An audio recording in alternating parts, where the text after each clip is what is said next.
Hi, good morning, everybody. Thank you so much for joining us, and good afternoon to those who are on the East Coast.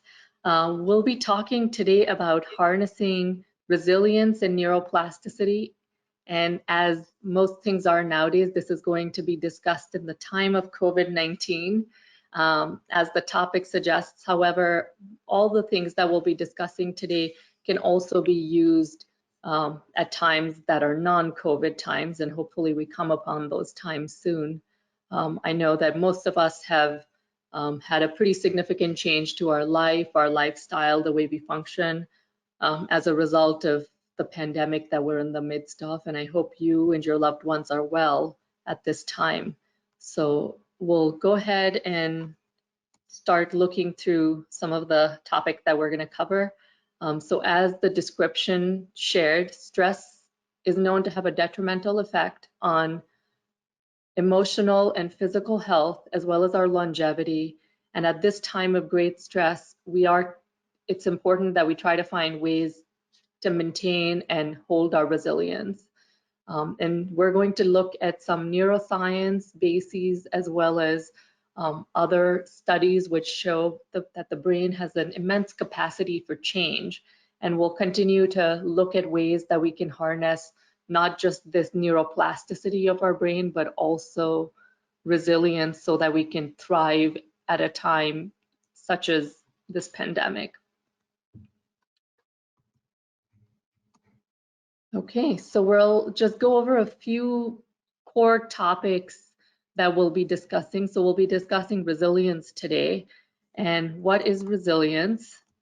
Resilience is the process of adapting well in the face of adversity, trauma, tragedy, threats, or significant sources of stress. And that is why at this point, us being able to harness our resilience and adapt well to this difficult situation is something we'll be discussing. Another core topic that we'll be discussing today is neuroplasticity. And as you break down that word, neuro is for anything related to the brain, and plasticity essentially is the plastic ability or the ability of the brain to change. And these things that we're referring to are non-pathological changes. So everything that we do day to day in some way changes our brain.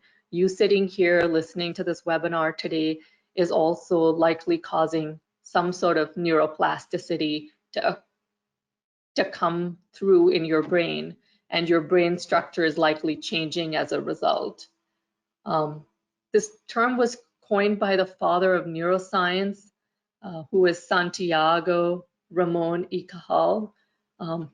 And the term was introduced in the 1960s as we started to discover that the brain, even in adults, has some morphological change. So usually we used to think that, when you were a child, your brain developed, and then around the age of 25, when your prefrontal lobe developed after that, your brain no longer changed.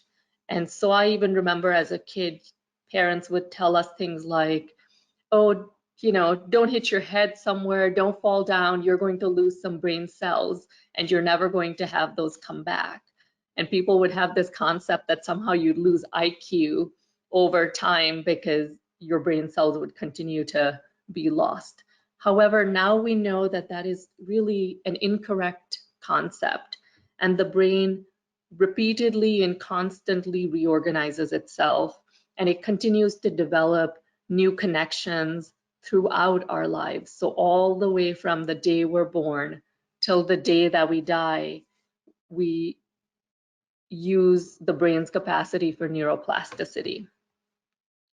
And the brain is also able to not just create new neurons, so that's new cells in our brain, but it also starts to reorganize and change brain pathways. So that's really what we're trying to harness when we do CBT with a client, where we're trying to help them develop a new way of thinking and hence activate a different pathway in their brain.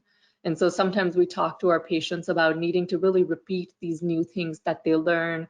Or if you're an educator, you may talk to your students about repeating some learning. And the reason for that really is that you're trying to help them develop a new pathway, and the more often they use this new pathway, which has new information, the more likely will be that that will become their new default pathway. And so that's where new experiences, new learning becomes very important to be able to harness neuroplasticity in the most appropriate way. So stress, that's another concept we'll be talking about frequently today. And interestingly, stress, the term is actually borrowed from the field of physics, and it was coined by an individual, Hans Selye, who, after he graduated medical school, realized that there was a lot of strain that was caused on the body when it was not working in homeostasis. So whenever you had a fever, an infection, you had a surgery, you typically had a lot of stress in your body and in its normal functions. And that is when they were also able to start testing that there were stress hormones that were released at this time of stress. And so Selye would call it the general adaptation syndrome. And I think he was from France, if I remember correctly. So it was really a concept that when our bodies have to do something that's somewhat abnormal, like fight an infection, undergo surgery, you know, even have childbirth, at that point, our body undergoes stress. And as a result of that stress, it releases hormones, which are neuropeptides. And that's why they're now called stress hormones. These are things like cortisol that we talk about, and we can't test cortisol for people who are extremely stressed out by doing a saliva cortisol. We can also do serum cortisol analyses.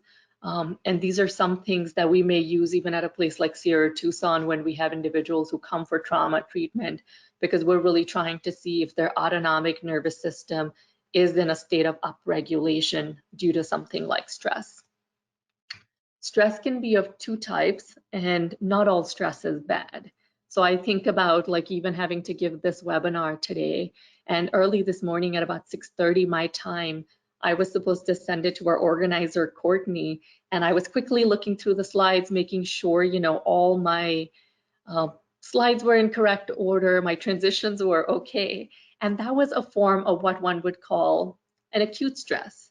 So I'm trying to get out of the house as well as send this. And so that's really a very specific event or a situation. It was a little unpredictable because ideally I should have sent this out yesterday.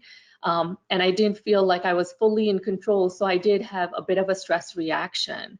However, it soon dissipated as soon as at 6:30 I saw that my email was successfully sent. Everything had looked good. Nothing seemed to be out of place, and you'll give me feedback if it is or is not. But essentially, that's the kind of thing that would be seen in acute stress. Acute stress can also be a more negative form, like if we had a loved one who passed or a loved one who's sick. That is also a form of acute stress. But the hope is that if it's an acute illness, you know, they're sick for 2, 3, 4 days, we're trying to take care of them, that will resolve.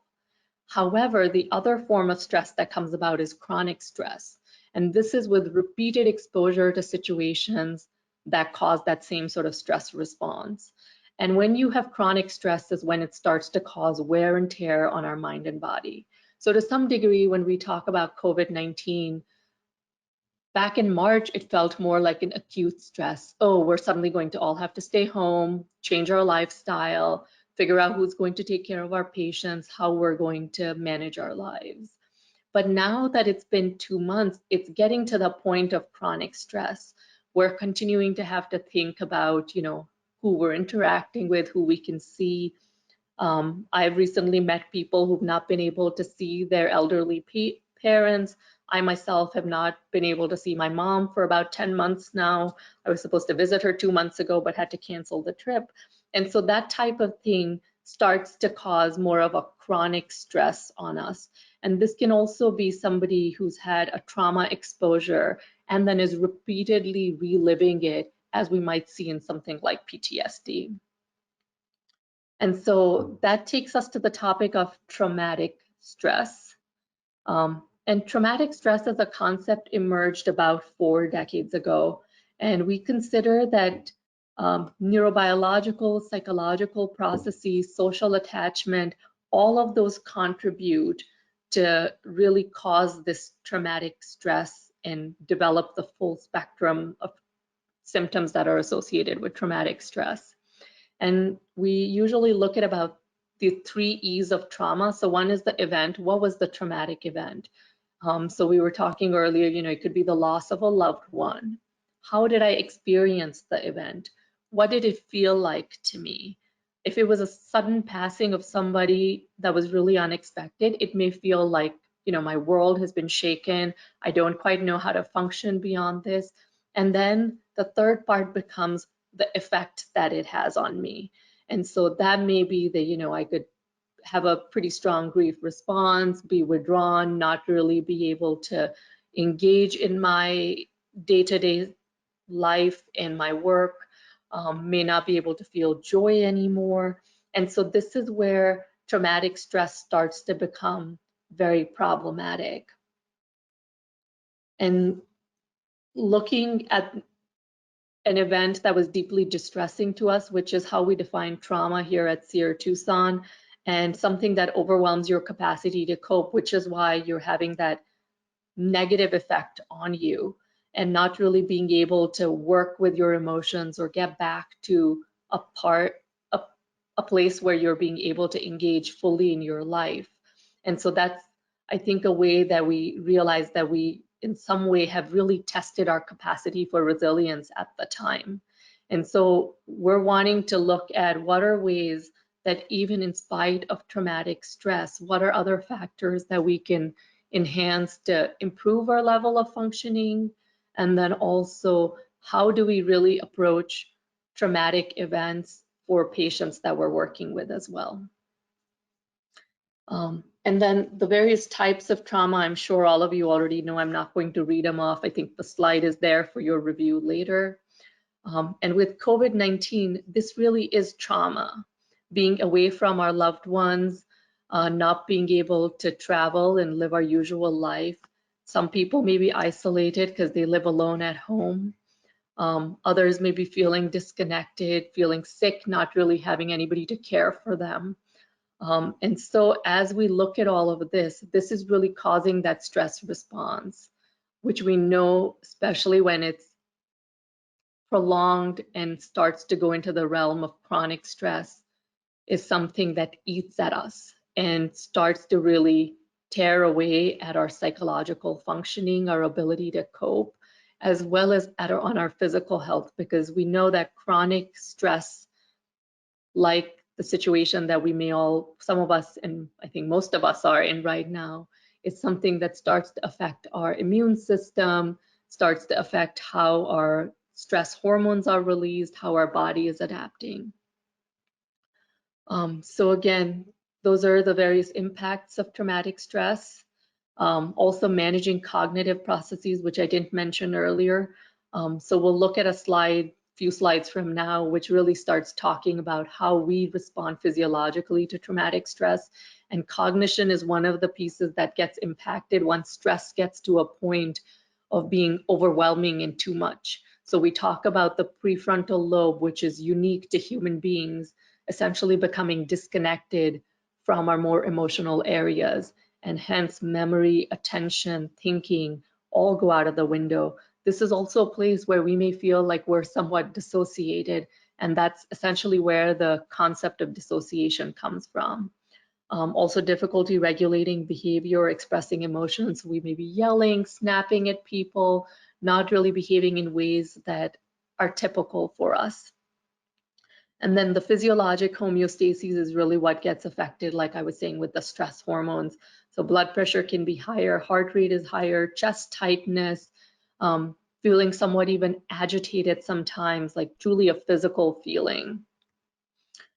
And I think when we talk about the response to trauma, one of the big things is, everybody thinks that if you have a traumatic event, then you definitely may have a negative reaction. And that's not really true. So a lot of the data on trauma and studies around that show that most people who experience trauma actually have a fairly resilient outcome.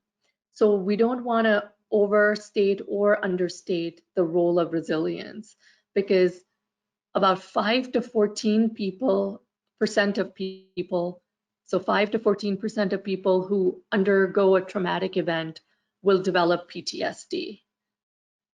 Most symptoms for most people resolve within about 3 months. However, people who tend to have pre-existing mental health conditions, especially if they have a severe mental illness, something that qualifies as a severe mental illness, those are people for whom resilience becomes challenging, because there's already a prior injury or a prior limitation at that point in the capacity of that person's brain to be resilient and their psychology to be resilient. So thinking about risk factors that would lead to prolonged stress response and prolonged trauma response, and hence evolving to the diagnoses of something like PTSD, or I think here we like to call it more post-traumatic stress syndrome, because it's usually not a disorder, as it's a response to something that was an abnormal event. Those risk factors include childhood trauma. So we go back to ACEs, which are just a recurring theme when you're studying and working with trauma. Repeated traumatic experiences can be another thing. So even sometimes for individuals who are healthcare workers or EMTs especially, repeatedly just seeing a lot of people who are sick, seeing a lot of people who are injured, seeing death repeatedly, that can become a repeat trauma experience that maybe one time I could be okay with and I was able to settle back from. But if I have repeated experiences like that, then it becomes hard for our brains and our physiology to get the opportunity to reset. And it's just repeated injuries that continues to cause problems leading to PTSD. And then, like I was mentioning with the SMI diagnoses previously, so if somebody has a chronic mental health and sometimes even a chronic physical health condition, it can increase the risk of developing a complicated response. There's also been studies on other factors that lead to worse outcomes for individuals who've had trauma, and something like heart rate variability being low, which is the low HRV listed on the slide, as well as a low stress response, so a low cortisol response to something that would be stressful, are also things that are associated with development of a more severe stress response and a complicated stress response. Then it can also be generational trauma, so that's where genetic and family history of trauma comes in. So if my family faced a lot of difficulties earlier on, either through something like the Holocaust or really difficult immigration experiences, significant violence in the household, those are all things that over time can increase the risk of a more complicated response. And then finally, also social determinants of health. And with this, the LOC that's mentioned at the bottom means locus of control. So really, social determinants of health affect the stress response, just like we would think about the Maslow's hierarchy. If I can't get my really basic needs met, then I really can't feel that I have control in the world. And so my locus of control can become more external, where I need my environment to be better for me to be able to have a degree of resilience. And that also becomes a pretty important factor, and we'll be talking about that a little bit later too. So what is the impact that we notice of trauma on the brain? So you see the little figure on the side. Here is the amygdala, the temporal lobe right down below. This is the hippocampus. And overall, this is what develops and is considered your limbic system. And that's the part of your emotional brain, as we might call it. So one area is the amygdala, which I pointed out. It is the brain's emotional alarm system or emotional computer system. Then there's the hippocampus, that is located very close to the amygdala, and the hippocampus essentially stores our memories. So it's considered the memory center, but it's also partly the center that gives meaning to our memories. So we only hold memories of things which are important to us and usually have a high emotional valence for us, that it's really good or really bad. And all the stuff in the middle, stuff that's in the gray zone, we tend to not remember as well. And then the thalamus. So the thalamus is another important area because it helps really add our senses into the picture. So what we're seeing, what we're smelling, what we're hearing, all of that gets mixed up, and it gives meaning to the memories that the hippocampus is trying to hold. And then finally, the prefrontal cortex. So this is the part of the brain that we were saying develops a little bit later in life. So in our 20s to about 25 years of age, which is why we all sometimes make jokes about, oh, when you grow up, you'll know this more, or talking about adolescents being impulsive. And really the reason for that increased impulsivity is that they don't quite have the prefrontal cortex fully developed at the time that can give some sort of higher level control and let them think through their options. Okay. And then looking at this slide, this is where we start getting into what the brain's molecular response to stress can be. And so as we notice with neurons, we were saying that, stress is toxic. And the way stress is toxic to neurons is that it starts causing shrinkage of dendrites in the hippocampus. So dendrites are the ends of the nerve fibers. And it also causes loss of spines in other neurons, which start to show that they basically become less flexible and more prone to dying. So over time, because of stress, we're not being able to do as much neurogenesis, which is creation of new neurons, and also the existing neurons that we have are essentially becoming more vulnerable to death. And then stress and its effect on neuroplasticity. So this is kind of a close-up view of what stress is doing to our neurons. And chronic stress is causing remodeling of these dendrites as well as of synaptic connections, which is the synaptic pathways in our brain. And it especially seems to have a very significant effect on the hippocampus, which is our memory center, and then the amygdala and some of the prefrontal areas. And as a result of this chronic stress and its negative effects on those various parts of the brain, we can start to have difficulty with memories, with holding in information. We can start to have difficulty paying attention or doing our cognitive tasks. So all the effects of stress that we were saying before can really be explained by this form of neuroplasticity, which is to some degree now a negative form of neuroplasticity because it's neurodegeneration. So we typically want more of the creation of new neurons, and we do want new pathways to be created in our brains, but often we don't want a lot of neurotoxicity, especially for areas that are healthy. Usually the only place where we want neurons to be dying and being cleaned up are areas that we're not using. And so this is a case where, because of stress, we're starting to see an actual physical impact on our brain. Again, looking at stress and neuroplasticity continued.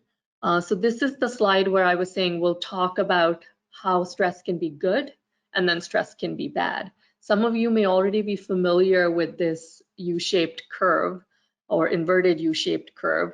And so right on this initial end to the left of the screen, this is a place where you're gradually starting to notice that stress is increasing. So this is the direction left to right that is increasing stress.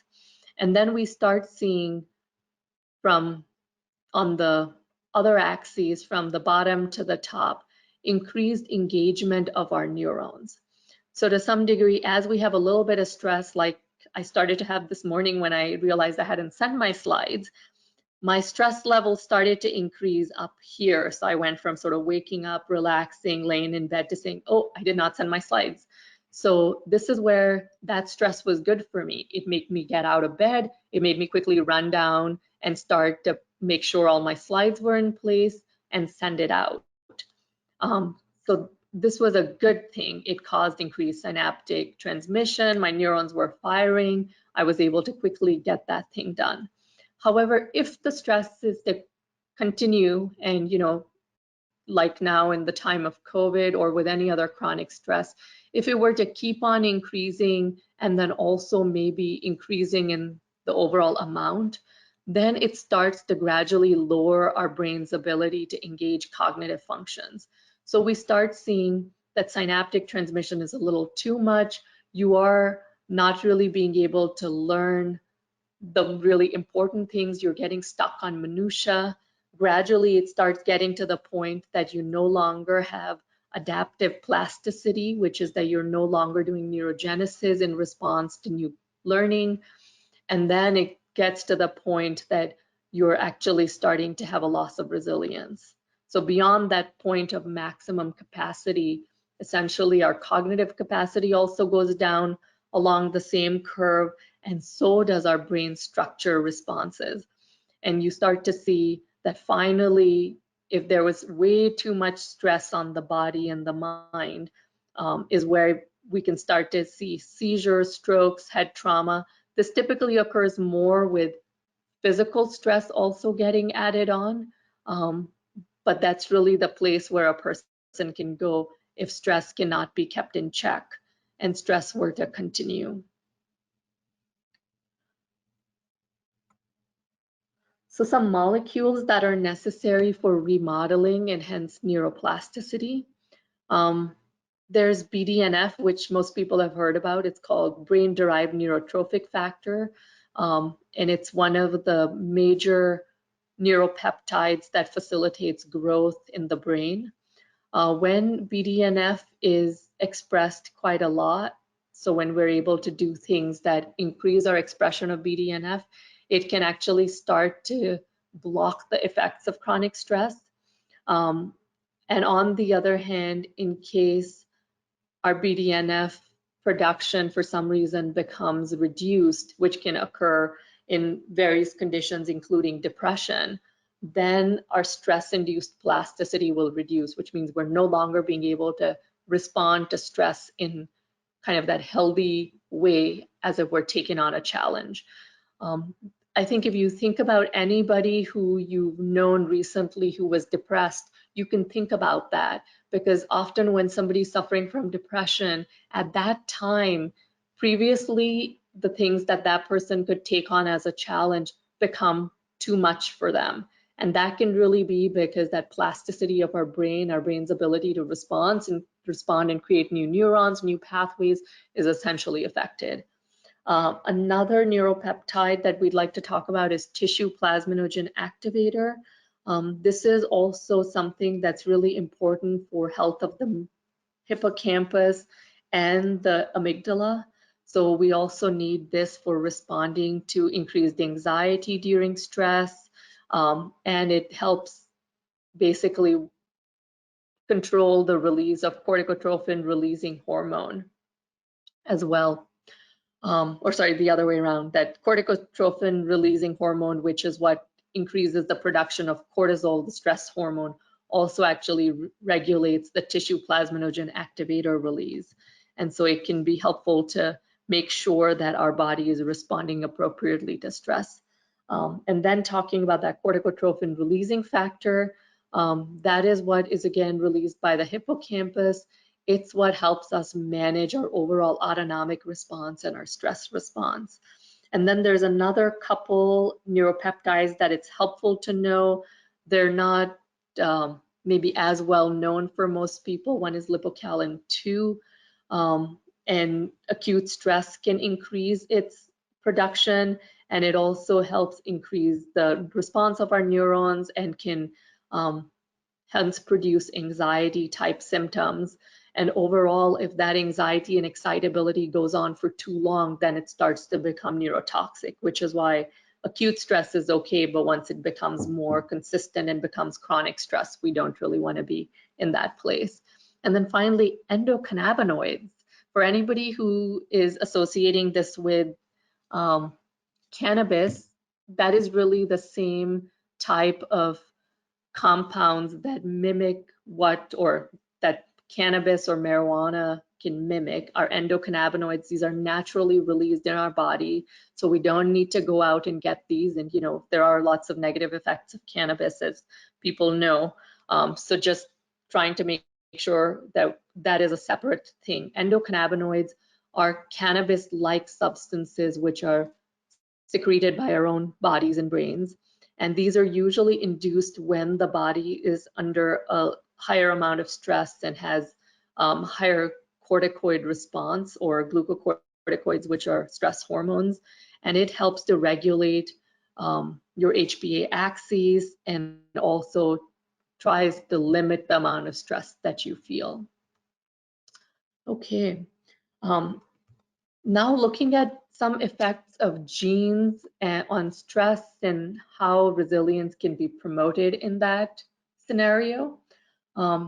So there are some theories that are theories of stress inoculation that say that resilience is not something that you're born with. Resilience is something you can train yourself to do.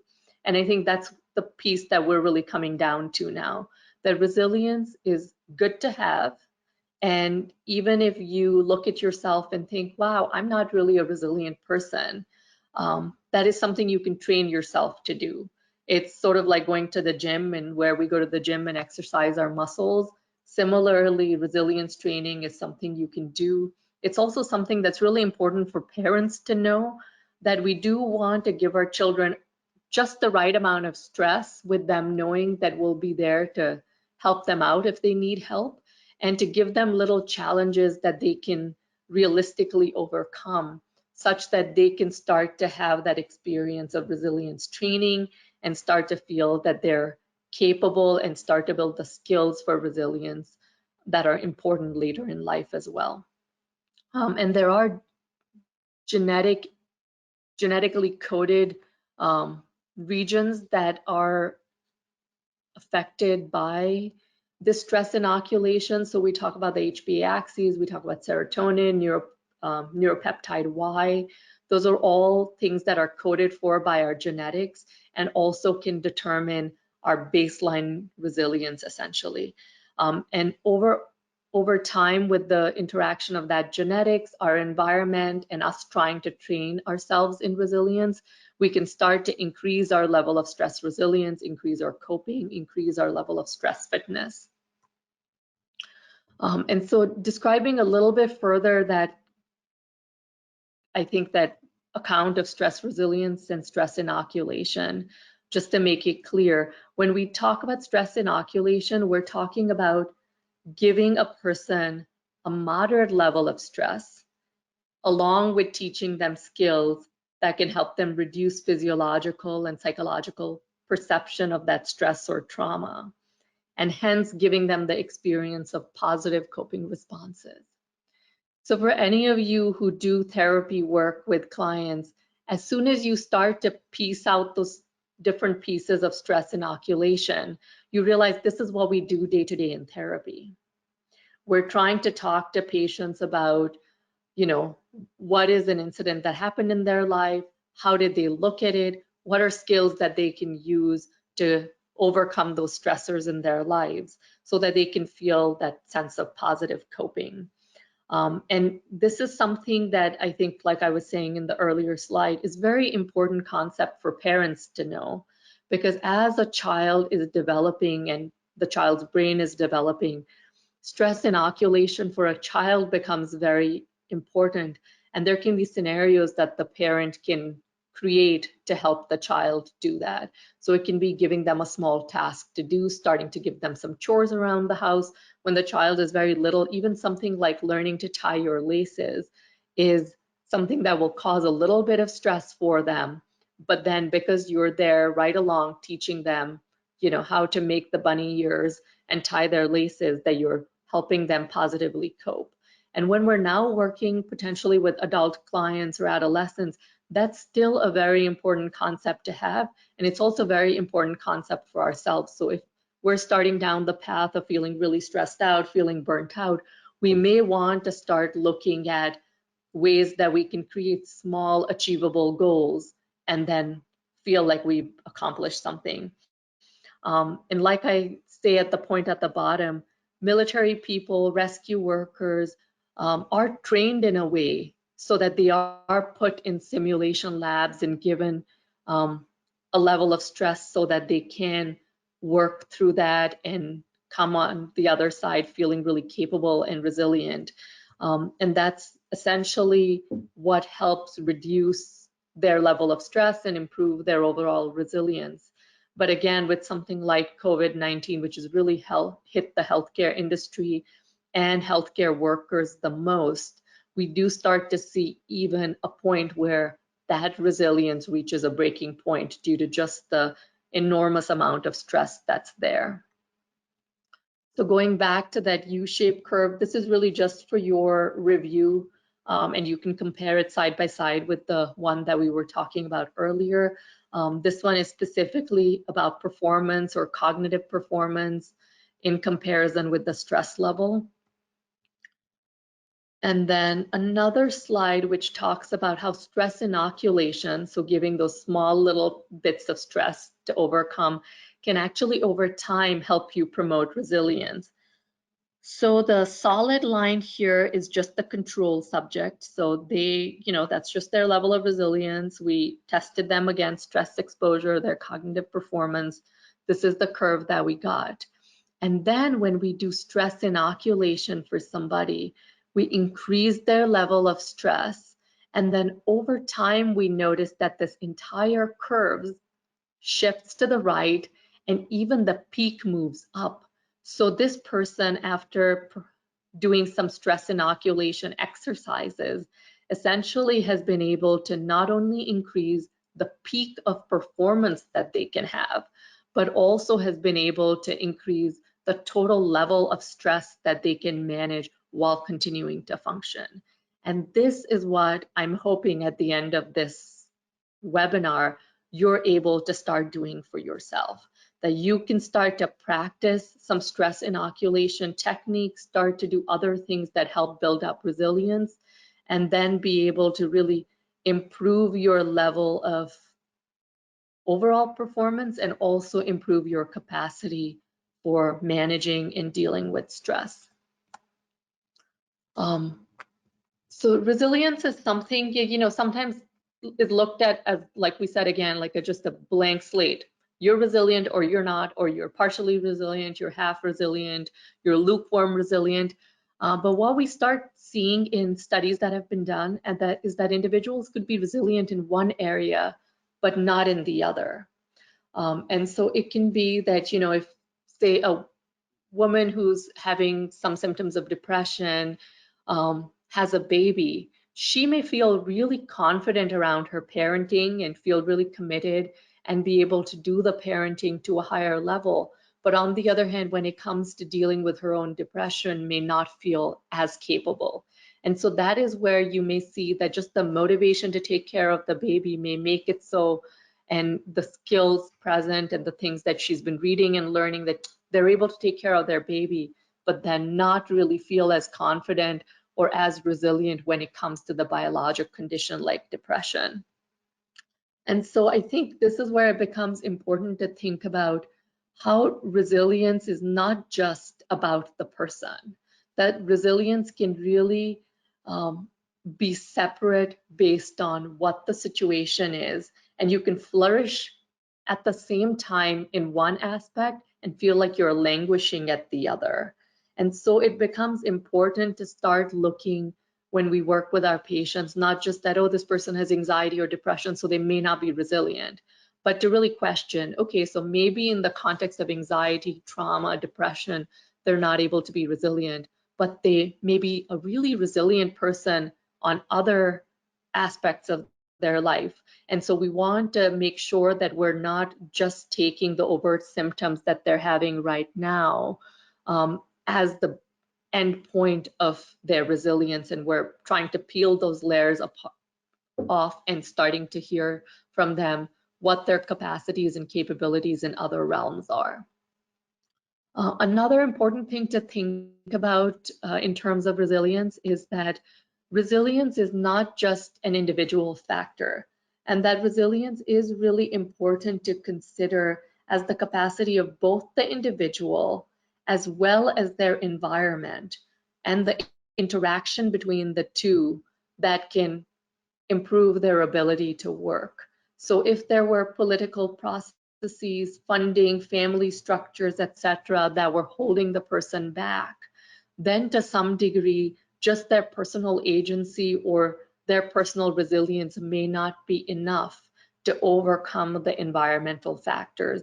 So this is what I was saying when I mentioned the Maslow's hierarchy of needs about 5 or 6 slides back, that really starting to think about a person not just as the person themselves, but also how the interaction with the environment is going, and considering how the environment is responding to their efforts at resilience becomes an important piece. And it also, thinking about this person and environment interaction, also removes the blame from the individual themselves. So now the patient sitting in front of me no longer needs to say, oh, I'm not resilient, because that might not be the case. It may be that their resilience is coming up against so much environmental challenge that they're really not able to get on the other side. And so similarly with individuals further on, we want to continue to look at their adverse family events, so look at their ACEs as well as ongoing difficulties in their family, their community, and we may need to do interventions to further improve those. So this is where we might refer them for couples counseling, we might ask them for family therapy, we may also sometimes have to talk with our clients about moving to a different neighborhood, or changing schools if it's an adolescent who's facing bullying in their environment. And so interventions may need to be really focused at reducing and hence mitigating the exposure to risk factors, and then start looking at the personal elements, or do so side by side. So we want to do broader interventions that affect the environment that they're in or help them with those interventions, and also talk about personal resiliency. This part I'm going to go a little quickly over. So I think another huge part of resilience is social human connection. I did a short webinar a week or two back where we talked about, social connection, especially now in the time of COVID, that social connection is becoming challenging. Social connection in general is a hard thing, because when two people meet, there's essentially a lot that's going on. There's how you're perceiving me, how I'm perceiving you, how I perceive myself, how you perceive yourself, and then the people that we really are. And so it is a pretty complicated situation already. And then on top of that, you bring in the mirror neuron network, which starts to assess how you are assessing me. And so really social connection is important, but it's also complicated.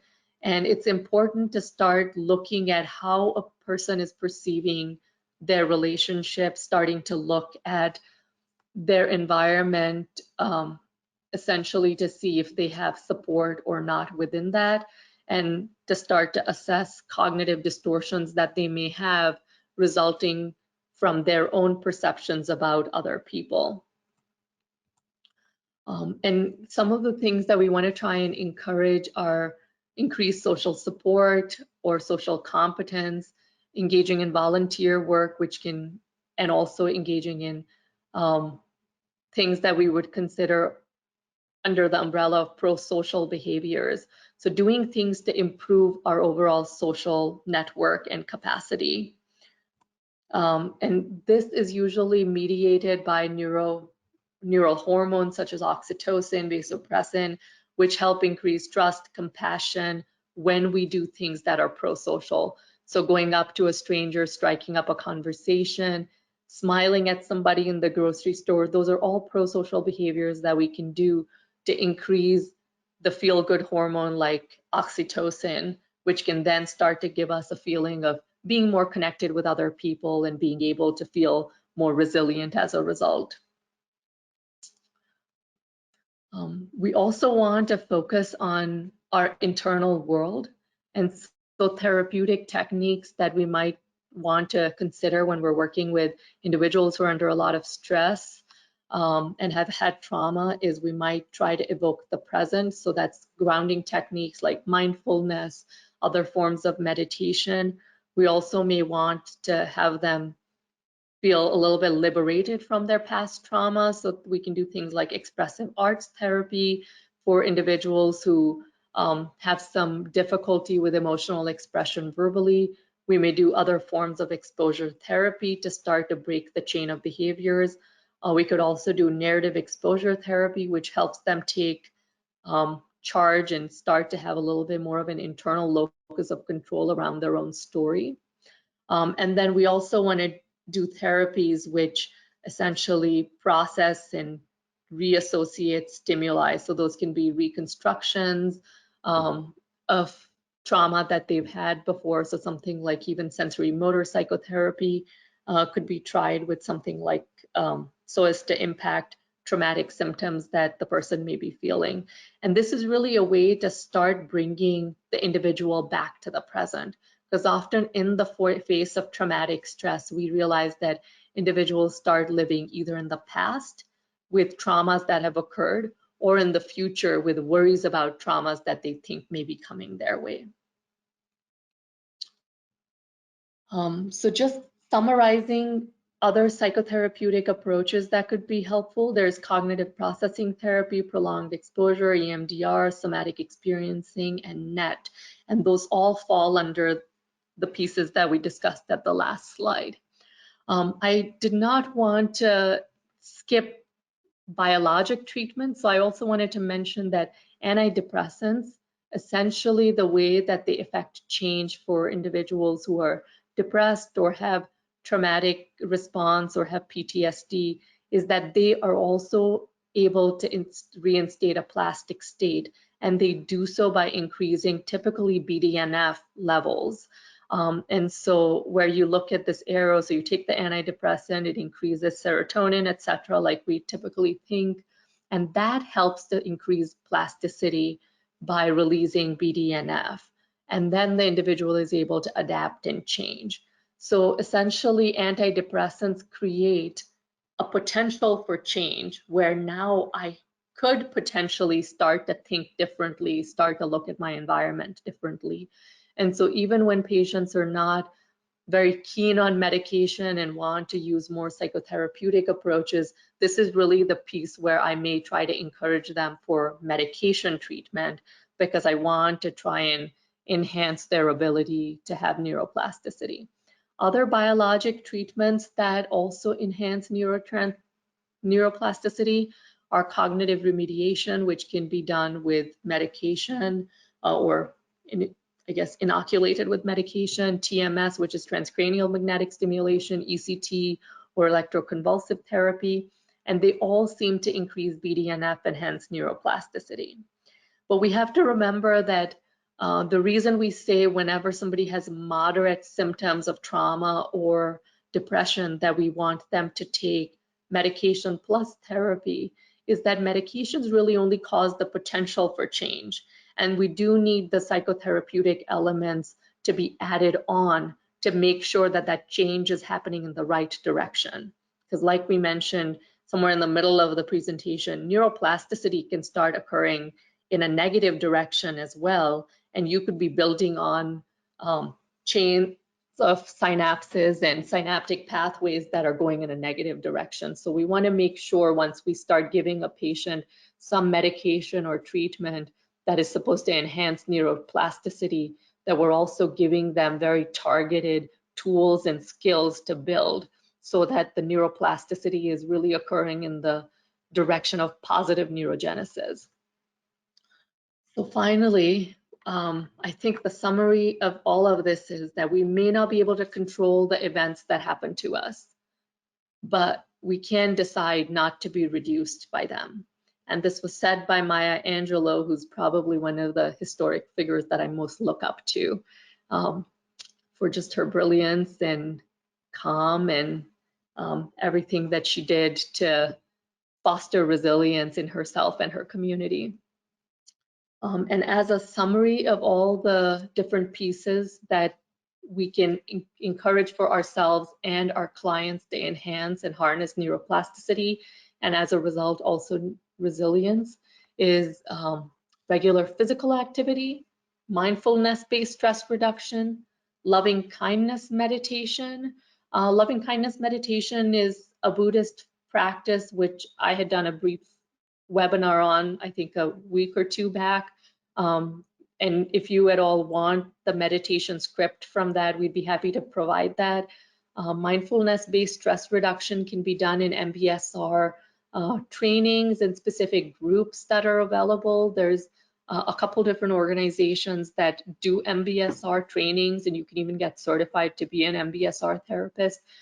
It's a really helpful tool. But even if you were not able to do MBSR entirely and you did mindfulness meditation, that also has pretty significant benefits when it comes to neuroplasticity and resilience. And then social support and integration of that support by doing volunteer activities, really starting to find your meaning and purpose becomes very important. And as we recently mentioned, psychotherapy is key for individuals who are feeling very depleted, that you may need to actually go to somebody else to get to the next level. The initial few interventions that I've mentioned are things we can do on our own. However, if we start to get to the point of feeling burnt out and really feeling like our resilience is being challenged, then that's where professionals may need to come in. And similarly, biologic treatments, which can be antidepressants and neuromodulation, like I just mentioned. And then finally, skill development, which you don't need professionals for, but you may. So skill development can be in the form of, like we said, improving our ability to have greater amount of stress resilience by doing the stress inoculation, setting realistic goals, meeting those realistic deadlines for yourself. Or you may want to get a coach and work with them and have them help you and pull you in the direction of really getting to realistic changes. Or it could be just an enjoyable hobby. I picked up singing a year and a half ago. I'm in no way a great singer yet, but it's a great feeling to be able to sing Happy Birthday without feeling embarrassed at this point. And then finally, skill development is also volunteering. So just giving some time away, giving some of your skill away for no money, for the feel good and to help improve your connectedness and resilience as a result. These are my references, and I will now look at questions. I think I've seen some already pop up. And I have this beautiful box to unclick. I think we have about 7 to 8 minutes for questions if you want to send in your questions. I have a question where somebody asks, what is BDNF? So BDNF is brain-derived neurotrophic factor. It's also described in some of the initial slides that I've sent out. And brain-derived neurotrophic factor. So neurotrophic means it's able to increase growth and increased healing of your brain neurons. And so it's derived from the brain and it helps heal the brain, and it's a peptide factor. So that's really how the name comes across. Somebody asked for the references to be put back, so give me a second on that. Here you go. And then another question is, what if you live in a toxic marriage and you are too burnt out to escape? I think that's a really good question. That does, when you start talking about a toxic marriage and getting to the point of being burnt out, you really are on that far end of that Yerkes-Dodson curve, or the inverse U-shaped curve that I had put out. And that really means that you may not even have sort of the drive, the physiological capacity to be able to get out. That's really why you're burnt out. And it would really need some degree of social connection to come in to be able to get on the other side. So if there is a loved one or a family member who you could share with, or even really to just go to a therapist and start to build that relationship and start to be able to express yourself, get back to a place where you can start to really tell your story. Because when you've been in a relationship that's deteriorating and demeaning and reductionistic to you, it is a chronic stress. It's all the time. And so it becomes very important to actually, if you're not being able to do step 1, 2, 3 on your own, to go directly to step 4 or step 5, which is, to go work with a professional. And it may be that you just are able to share with one person and then they can help you further from there. Another person asked, how do parents who parent children from hard places, that is, they've themselves experienced multiple ACEs, help build resilience without triggering a trauma response? Do they need to heal that trauma before working to build resilience?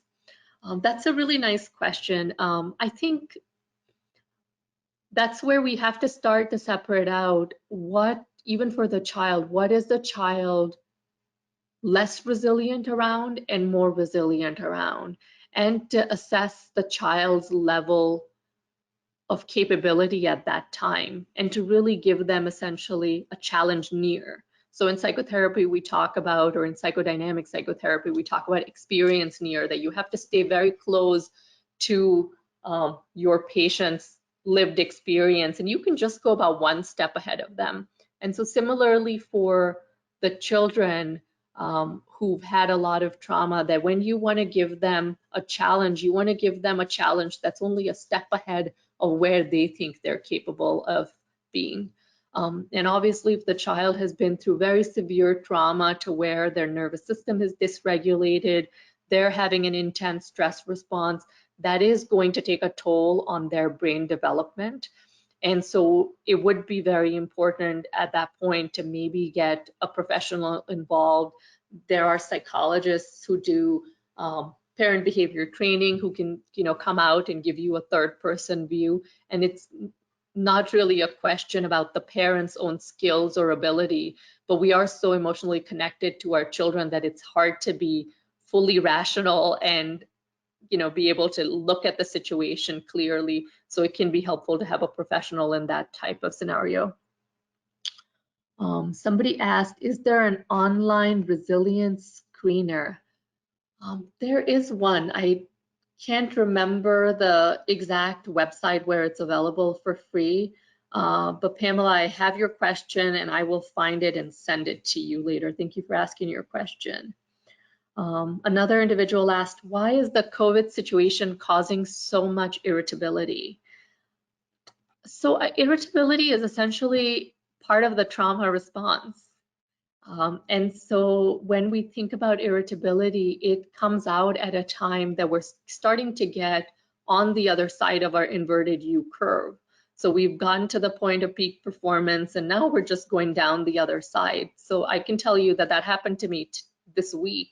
I was feeling pretty overwhelmed, hence my late presentation going in, but I was feeling somewhat overwhelmed with a lot of things going on in my personal life and my professional life.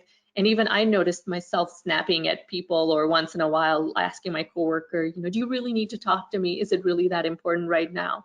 And that irritability comes as a stress response. It's really our usual emotional regulation is not really there, and our cognition, which typically helps us keep a check over our emotions and how we express ourselves and keeps impulsivity in check, is essentially being challenged. So here then another person asked, what are specific individual exercises I can start to engage in to deal with anxiety and depression?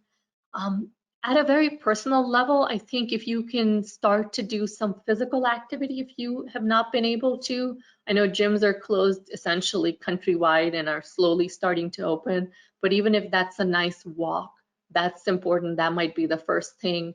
then starting to do some level of journaling to start looking at what are ways that I'm thinking, what is my emotional tenor today, how do I continue to give myself small challenges. So as part of your journaling, you can give yourself, what is my 1 or 2 small goals that I want to achieve today.